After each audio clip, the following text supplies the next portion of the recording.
Welcome to Stretford Paddock. I'm Ronaldo Brown, and this is the news at Old Trafford. And they're three words that haven't been exactly too exciting in recent times. News at Old Trafford and news in United in general. I feel like we've all got a little bit fed up, and we just want something to actually happen to kind of get us excited going into the weekend. But it's not. We pretty much have the same squad. We've got Donny van der Beek in to kind of strengthen the midfield, but in the attacking areas, it's looking a bit bare, and it's looking the same in the defensive areas too. But there's been a little bit of news. I feel like I'm going to recap a little bit on the transfer live with Jay and Alex last night, and kind of tell you a little bit of the stories that have happened overnight as well.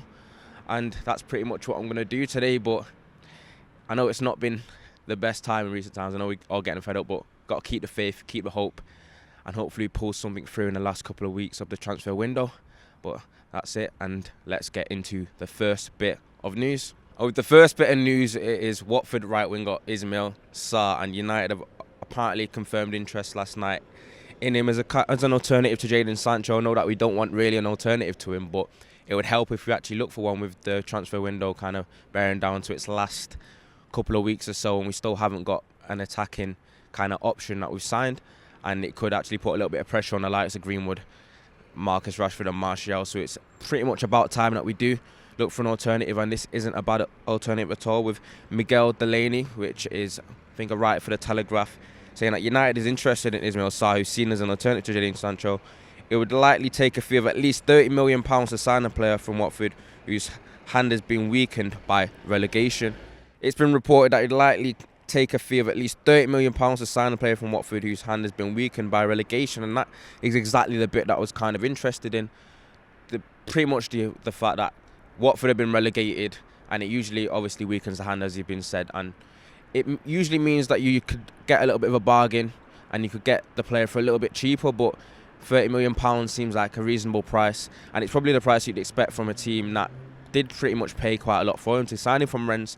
And if you're Watford and you've got aspirations of getting back into the Premiership after being relegated, you want to keep players like that. So if we want to get Ismail Salah, and the fact that Watford know that we're kind of desperate for attacking options if the Jadon Sancho thing isn't happening, because teams do watch what's going on with other teams in the transfer window and kind of use it to their advantage.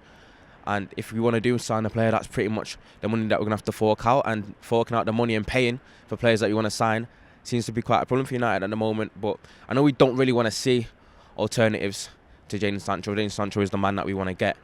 It wouldn't be a bad thing to look for alternatives, obviously, with the depth that we have in attacking areas being quite thin, with the alternative attacking options to the front three basically be Daniel James first, and that's not what we really want to see. We want to be, obviously, we're in Champions League football, and we need to kind of up the talent and kind of provide a spark. We signed Donny van der Beek, but it's the forward areas that are pretty much where we want to get someone that we just kind of ignite our season, ignite our excitement, because I know that as United fans, we're a little bit down in the dumps, and we're not too confident going into it now, because I feel like there was a lot of expectation going into the transfer window, thinking that we was going to go in hard and we're going to sign a lot of players. We're in Champions League football, so we've got the pulling power of that as well, and it's not materialised, and that's kind of been the most frustrating part. But if we do get Ismail Salah, it's at least a step in the right direction, because it means that we've not come out of the transfer window empty-handed, and we're not relying on an 18-year-old Mason Greenwood, Rashford and Martial alone, and then when it's a massive drop-off from them three players. And this is a man, Ismail Salah, that he played 28 games last season, had 5 goals, 4 assists. He's got a bit of talent. He's only 22 years old. And he's a man that really burst onto the scene about 2 years ago, 2018 in the World Cup. I was very impressed with myself for Senegal in the World Cup, and then pretty much all the hype was surrounding Mane, and everyone's like, who's that right winger for Rennes? Ismail Salah on the right wing, 20 years old at the time, kind of ripping it up, and that's how he got his move to the Premier League. And I think United is, and the way that we play, with the front three being direct and dynamic in a new Solskjaer style, I think it'd be a pretty good fit if we do get him. So let me know what you think. Do you think Ismail Salah is a good alternative to Jadon Sancho? And would you like to see United pay the £30 million and sign him? Just let me know what you think in the comments. And with the next bit of news that has pretty much broke this morning, it's surrounded left back Alex Tellez from Porto. And this has been pretty much a story that's been brought by Abola. I'm not sure how Abola, not Ebo, Abola Let me get that right. I'm not sure how reliable they are, but it seems to be a foreign Portuguese source, so it shouldn't be too far off. And pretty much it's reported that Alex Tellez is close for a move to United, who are expected to make a formal bid in the coming days after pulling out of a deal for Sergio Reguilon. The deal could result in a fee of €20 million, which is about £18.5 million. The minimum value that Porto will accept for Alex Tellez is equivalent of half his release clause of €40 million, which is £37 million.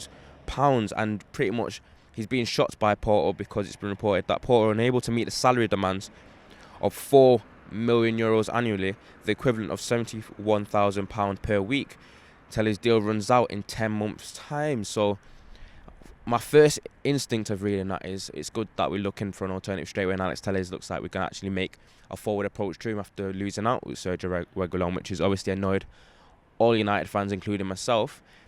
But the fact that it's just basically being shopped to us because they can't afford his wages, does it suggest that if Alex Tellez does come to United, is he coming for the exact right reasons? Will he come for the type of hunger that Bruno Fernandes and Donny van de Beek, which the type of players that pretty much show that United is a club that they want to take forward, and it's pretty much like a boyhood dream for him, and they kind of look at like they've got that kind of vibe and aura and energy about him coming into the club, that kind of ethos. But we'll have to see. He's 27 years old. He's obviously got a little bit of talent. Surely he's got quite a high release clause, and he quite obviously value him quite highly. But I'm in agreement with Jay, where I think the left back area isn't exactly an extreme priority need, in my opinion. I think I'd rather see all the links that we have in the next couple of weeks being attacking right wingers, because that is obviously our weakest part. We've been playing Greenwood there, but that's not his natural position. He's a forward, and it's pretty much the only definitive right winger that we've got at the club is Daniel James, and that is not good enough for a top four or a challenging Champions League side. And obviously I've mentioned earlier that we're trying to get Ismail Salah, and hopefully that does happen if we don't pull off the Jadon Sancho deal, which I'm still hopeful about. But as for Alex Tellez, how reliable it is, I'm not too sure, because I feel like you've got to take everything with a pinch of salt at the moment with United and the transfer news. It seems like we pretty much get thrown in with any player that is pretty marketed, and we just use as a bit of a bargaining chip, and I don't know how definitive it is. I know that we've been mentioned even by Solskjaer himself earlier that left back isn't an extreme priority, even though the three areas were like centre back, left back, right wing. I think left back might be last down the list, in my opinion, with the likes of Brandon Williams and Luke Shaw coming back. So it's not really a deal that I've got too much to say on. I know that he's got a player, he's an attacking fullback, and he's obviously got a bit of infamy about him, but I'm not sure whether it's a transfer that I'm too keen on or too interested in, and I don't know whether United fans are going to be looking at it excitingly, because it's just a kind of or I'll get Alex Tellez because we lost out on Sergio Reguilon. It's pretty much a bit of a rebound, and I don't know whether it's like a second option kind of thing.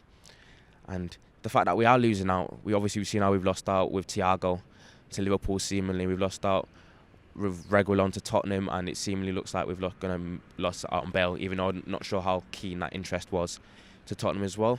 It's not looking like a good transfer window for United, so anyone that we can bring in to kind of shake up the team a little bit and provide a little bit of competition in all areas of the pitch can't be too bad of a thing. But we'll have to keep an eye on this story quite closely and see if anything develops, and you'll obviously get it right here in Stretford Paddock. But let me know what you think in the comments about Alex Tellez. Is that a man that you want to see sign for United, or is it someone that you don't really know too much about? And is it just someone that we're going to get in as a rebound for Sergio Reguilon? Let me know what you think about him, and let me know if you want to see him at United. But that is it for that bit of news. And that was pretty much it for the news. Only two stories today. A bit of a slow news day, but obviously we've got the game tomorrow against Palace. United opening their season, so you can catch us for the watch along for that. It's due to be a great one. It's due to be a great opener. Got some exceptional guests. The usual fantastic four, the likes of Joe, Adam, Jay and Steve. And also we've got the Late Night Night tonight with Joe, which is always a bit of an entertaining watch. It might be my favourite show, don't know if it's yours. A preview later, we've got the transfer review tomorrow as well. It's got a little bit of exciting content coming out, and make sure to look at my Tier 1 podcast. I'm going to definitely plug that in with Christian Falk. That was an interesting interview earlier in the week, so that's pretty much been it. Obviously I'm not giving you a weather update because I've realised that visually I don't need to tell you, because unlike a weather update, you can actually see what the weather is like behind me. You've got a little bit of a backdrop, so I don't need to mention it to you.